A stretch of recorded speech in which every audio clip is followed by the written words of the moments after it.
Let me start here because too many people are getting distracted by shiny promises and missing the structure underneath them. The equity equivalent investment program, especially as it is being used in the Starlink conversation, is not some generous gift or forward thinking solution. It is a legal workaround designed to bypass South Africa's ownership and transformation laws while locking the country into long term dependency on a foreign corporation. That is not an opinion. That is how EEIPs function in practice. They allow a company to avoid equity participation while still extracting value from the market indefinitely. When people hear figures like 500 million rand for schools or 2 billion for infrastructure, they stop thinking critically. They do not ask what South Africa gives up in return. They do not ask how long the company stays, who controls the infrastructure, who owns the data, or who has leverage when things go wrong. They also do not ask how enforceable these promises are once market dominance is achieved. I am backing the government here, and specifically the portfolio committee and those pushing back, because the laws being defended were not written to be annoying or anti-business. They exist because South Africa has lived through what happens when foreign companies are allowed to entrench themselves without accountability. We end up with hollow industries, weakened local players, and a state that has to beg for cooperation instead of regulate. Starlink's proposal does not solve rural poverty. Internet access does not replace schools, roads, food security, or safety. Connectivity without development is not empowerment, it is exposure. And EEIPs do not guarantee jobs, skills transfer, or long term investment. They guarantee access. Once access is secured, the bargaining power shifts permanently. That is the danger that people refuse to talk about. These laws are not blocking progress. They are slowing it down just enough to make sure that it benefits the country and not just the company. If South Africa caves here, the president will not stop with Starlink. Every multinational will point to this moment and demand the same treatment. That is how sovereignty erodes quietly, not through some loud invasion, but through little exceptions.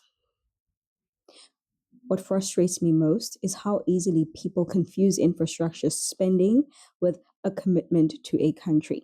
Starlink investing in ground stations, gateways, or points of presence is not charity. That infrastructure primarily serves Starlink's global network, not South Africa's developmental needs. It exists so that their satellites function efficiently and profitably in this region. Local staffing will be minimal, highly specialized, and they will be controlled from outside of the country. Partnering with local ISPs does not mean empowering them. It often means turning them into resellers with thin margins and no real ownership. And the idea that connecting 5,000 schools fixes anything serious shows how shallow the thinking has become. We already know how unevenly state systems operate.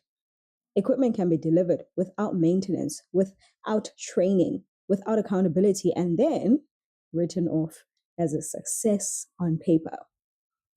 Meanwhile, rural communities still face broken roads, unsafe transport, hungry children, and understaffed schools. Internet access does not override these realities. What concerns me is the long game. Once a single provider becomes essential to education, emergency services, maritime safety, and basic connectivity, the state's ability to negotiate disappears. Pricing changes, policy pressure, data disputes, or geopolitical tension suddenly become national crises. And that's not theoretical. We've seen this play out globally in energy, finance, and telecoms. The safeguards South Africa has now exist precisely to prevent that kind of capture. Relaxing them for one company because people are impatient or impressed by branding is reckless. I support the committee and those holding the line because governing is about saying no, before the damage is done, not apologizing after. EEIPs sound flexible, but flexibility without power is weakness. Once the dependency is baked in, there is no easy exit. And let's be honest, if Starlink truly believed in partnership, it would meet the country where it stands instead of trying to route around the law. The urgency to bypass these protections tells me exactly why they matter. This is not about blocking technology, it's about refusing to trade sovereignty for convenience. I want people to understand something very clearly. South Africa's laws are not an obstacle to progress.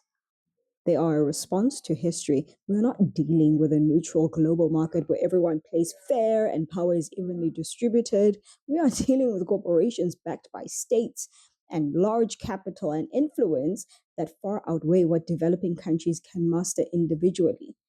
That is why leverage matters. That is why ownership matters. And that is why rules matter. When a company resists those rules, it is not because they are impossible to meet, it is because meeting them limits future control. EEIPs, as being pushed here, are South Africa to trust the long term goodwill instead of enforceable structure. That is not governance, that is hope that is dressed up in policy. It's time to stand with the government and those insisting on compliance, because once you lose the ability to regulate essential infrastructure, you will lose more than market share. You will lose decision-making power. You will lose policy independence. You will lose the ability to prioritize your own people when interests collide. This conversation is bigger than Starlink. This is about whether South Africa still believes it has the right to set terms within its own borders. Rural communities do not need another external system that they cannot control. They need investment that builds local capacity, not dependency. They need development that strengthens the state, not bypasses it. And the moment we allow one company to operate outside the rules, we signal that pressure works, that is destabilizing in the long run. I'm asking people to think past the immediate frustration and look at the structure being defended here. These safeguards exist for moments exactly like this. Standing firm now is not anti-innovation. It is pro-future. There is another layer people are not thinking about, and it is one that always gets ignored until it is too late. Control. Control over data, control over access, control over pricing, and control over future negotiation. Telecommunications is not just another service. It is a strategic asset. When your education system, your emergency services, maritime safety, and rural connectivity depend on infrastructure owned and governed outside of your borders, your leverage collapses quietly. Today, it's free internet for schools. Tomorrow, it is renegotiated terms because operating costs increase. The day after that, it is the pressure to relax regulations further because the system is now too embedded to remove.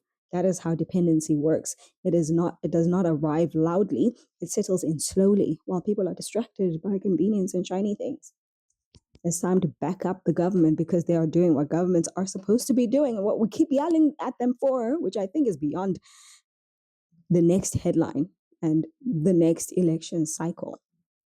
These laws were written to ensure that no single actor becomes indispensable to the functioning of the state. People keep asking why Starlink is pushing so hard to avoid signing on the dotted line. The answer is simple. Those rules protect South Africa's right to intervene later if things go wrong. They protect the country if pricing becomes abusive, if service is weaponized, or if geopolitical pressure enters the equation. Once you remove those protections, there is no clean way back. And let us be honest about the whole job narrative. High-tech satellite infrastructure does not create mass employment. It creates a handful of specialized roles while the bulk of the value flows outward. That does not fix unemployment. That does not build a domestic telecom industry, and it does not train communities to own their systems. It makes them customers, permanent customers. I am not against technology. I am against surrendering control over critical systems to companies whose primary obligation is to shareholders, not South African citizens. Supporting the portfolio committee and those holding the line is not about ideology, even. It's about refusing to confuse access with empowerment. Access without ownership is fragile. Ownership without regulation is dangerous. The laws in place trying to balance both, and that balance is worth defending. People also need to stop pretending that EEIPs are neutral tools that magically benefit the public. They are negotiated instruments, and negotiation only works when both sides have equal power. South Africa does not have equal power in this situation unless it enforces its laws. That is the uncomfortable truth. Once the country signals that pressure campaigns, social media outrage, or foreign intimidation can override legislation, the negotiating position is gone. Every future deal becomes weaker. Every future demand becomes harder to resist. Personally, I support the EFF and the committee here, not because I agree with every political position they hold, but because, like this particular issue, they are correct. Sovereignty is not something you trade piece by piece and then hope to rebuild later. It does not work like that. And the idea that Starlink is somehow the only solution for rural connectivity is simply false. South Africa already has multiple options, including local ISPs, fiber expansion, community networks, and state led infrastructure that can be improved if political will and funding align. What those options need is reform, accountability, and investment, not replacement by a foreign monopoly in waiting. When people say rural areas barely benefit anyway, they accidentally reveal the real issue. If government cannot guarantee proper rollout, maintenance, and integration of a foreign system today, how will it manage dependency on that system tomorrow? EEIPs do not fix governance weaknesses, they exploit them. That is why safeguards matter. That is why laws matter. And that is why attempts to rush this deal should worry everyone, regardless of your party loyalty. I'm speaking plainly here. Once Starlink becomes the backbone of connectivity in enough sectors, South Africa will hesitate to regulate it out of fear of disruption. That hesitation becomes leverage. Leverage will then become influence. Influence eventually becomes control. You're not being paranoid if you think this way. It is a pattern that is played out repeatedly across the world. Backing the government now is about preventing that pattern from repeating itself here.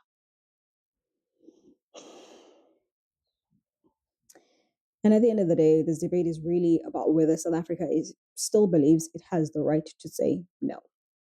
Not forever, not to innovation, not to progress, of course, but to terms that do not serve its long-term interests. You have to stand with those defending the current framework, because once you remove the guardrails, you cannot put them back again easily.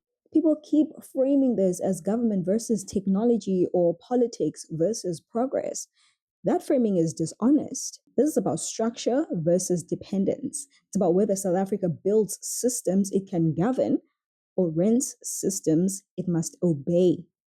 EEIPs are currently proposed tilt the balance too far in one direction. They offer short-term uptakes and long-term exposure.